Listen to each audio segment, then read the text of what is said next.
श्री रामचरितमानस केवल एक ग्रंथ ही नहीं है,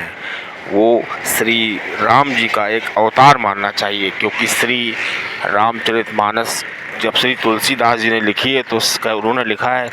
कि सभी वेद छह शास्त्र सभी पुराणों को पढ़ करके उसका सार लिखा है। जब श्री तुलसीदास जी लिख रहे थे तो उसको पहले संस्कृत में लिख रहे थे, फिर श्री शिव जी की प्रेरणा से उन्होंने उसको अवधी भाषा में लिखा, क्योंकि इस युग में संस्कृत को जानने वाले बहुत कम लोग होंगे और ये श्री शिव जी की कृपा है और श्री पार्वती जी की ये इच्छा थी, जो कि श्री रामचरितमानस आज हम लोग के बीच में है। श्री तुलसीदास जी श्री रामचरितमानस में जो भी एक बार लिख देते थे जो लाइन, वो मिटाते नहीं थे। ऐसे ही हुआ और श्री तुलसीदास ने श्री रामचरितमानस का एक एक शब्द पूरे भाव से लिखा है, मतलब उसमें कहीं भी कोई कमी नहीं है कि ऐसा नहीं था लेकिन उन्होंने लिख दिया।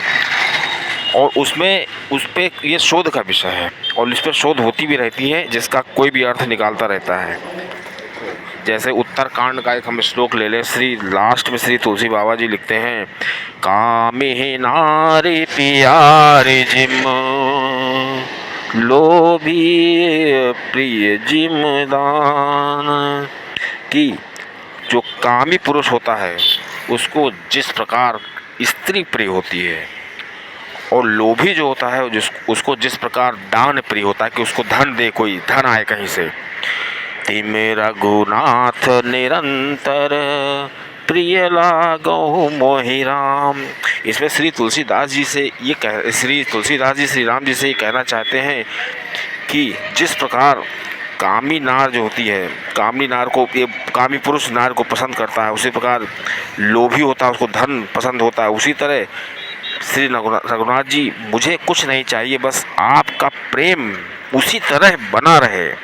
जैसे ये बना हुआ है, उसी तरह बना रहे। लेकिन ये तो सभी लोग जानते हैं, लेकिन इसमें एक रहस्य की बात यह है कि श्री तुलसीदास जी ने जब पहली लाइन लिखी थी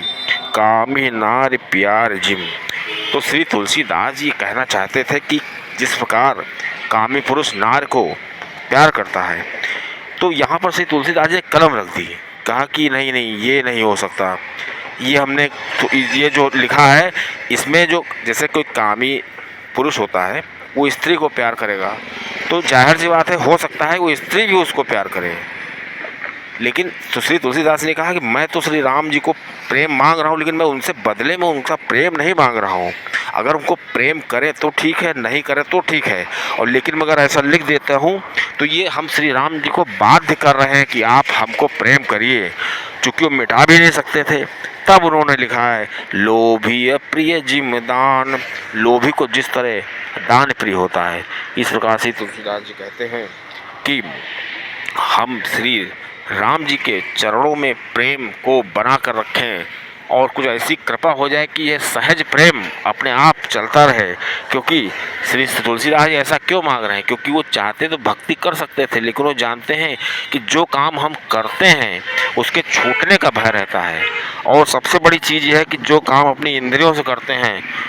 उनमें क्या होता है कि हमको घमंड आने का डर रहता है, और जहाँ पर हमको काम क्रोध लोभ मोह माया इस तरह की बातें जब आ जाती हैं तो श्री राम जी उस हृदय में वास नहीं करते हैं। क्योंकि श्री वाल्मीकि जी ने श्री राम जी को बताया है, जब श्री राम जी वनवास में गए थे तो श्री वाल्मीकि जी से पूछा था कि हम कहाँ पर रहें, आप हमको एक उचित स्थान बताइए। तो श्री वाल्मीकि जी ने उनको 14 स्थान बताए थे। उसमें जो 5 स्थान हैं वो तो एक आम आदमी उनको कर सकता है, लेकिन जो स्थान बताए थे वो एक आम इंसान के लिए नहीं संभव है। क्योंकि उन्होंने बताया था जिसके हृदय में काम क्रोध लोभ मोह इस तरह की चीज़ें माया मत्सर्य न हो, वहाँ पे आप विराजमान हैं। बाद में श्री वाल्मीकि जी ने बताया कि आप जाइए और चित्रकूट में जा कर के वास करिए, क्योंकि श्री राम जी ने उनसे पूछा था कि मैं